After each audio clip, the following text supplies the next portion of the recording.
sobrang nakakabahala yung vision ko kasi ang hirap siyang pagmasdan kasi nakikita ko. Kumbaga parang andun ako pero wala ako, doon ko nakita ko yung mga pangyayari.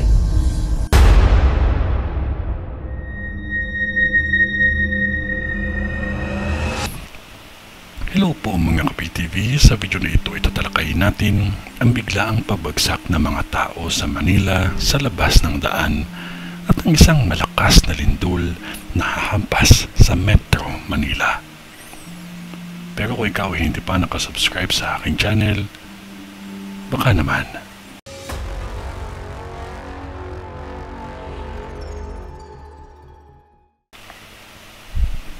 Nakikita ko sa vision ko na may paparating tayong malakas na lindol. May kalakasan ito, ngunit hindi pa ito ang the big one. Ngunit ang lindol na ito ay halos Metro Manila ang magkakaroon ng pinsala. At may nakikita akong gusali na ginagawa pa lamang na halos malapit na itong matapos. Ngunit hindi nakaligtas sa yanig ng lindol. May nakikita akong mangyayari na malakas na ipo-ipo na mararanasan sa iba't ibang bahagi ng Luzon. Itong ipo-ipo na ito ay kakaiba dahil nasabayan ng malakas na kidlat. Tayong mga taga Manila, makikita natin sa kalawakan ng pagsabay-sabay ng paglipad ng mga ibon at iba't ibang uri ng insekto. At kagaya ng nasabi ko sa vision ko tungkol sa pandemya sa balat, ay meron pang isang pandemya na ang kalaban natin ay hangin na halos bumabagsak ang tao sa labas ng daan o kahit saang lugar, lalo na kung ikaw ay may sakit. Umiikot ang pandemya pabalik sa naunang pandemya natin, kaya panatilihin ang kalinisan at pagpapalakas ng resistensya dahil babalik ang naunang pandemya, ngunit mas malala ito sa mga taong may karamdaman. At pinakaapektado nito ang Luzon. Isang pagyanig na animoy may pahiwatig sa pangyayari noon na mangyayari ulit. Makakaranas tayo ng sobrang lubog sa baha kahit na walang bagyo dahil sa walang tigil na pag-ulan at hangin na malakas na siyang dahilan ng ilang pagbagsak ng puno at poste, lalo na sa San Morato.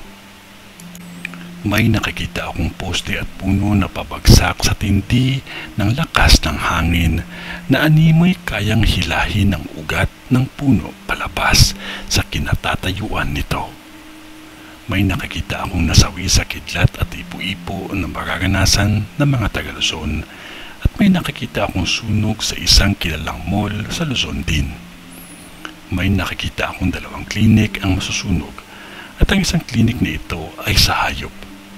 Mag-maingat po tayo lalo na sa lindol na mangyayari pa lamang dahil may kalakasan ito, ngunit hindi pa nga ito ang the big one. Mag-maingat lamang ang lahat dahil ang lindol ay hindi lamang sa lupa kundi pati sa tubig. Lagi lamang nating tandaan na ako ay isang tao lamang at lahat ng ipinapakita ng Diyos sa akin ay hanggang dun lang din ang aking masasabi. Dahil siya ang higit na makapangyarihan sa lahat, kaya dapat tayo ay manalig at manalangin sa Diyos Ama, na siyang may likha ng langit at lupa. Mag-maingat at manalangin tayo palagi. Ito ay ang bisyon ni Madam sa Metro Manila. Sa ngalan ng Diyos Ama, ng Diyos Anak, at ng Diyos Espiritu Santo. Amen.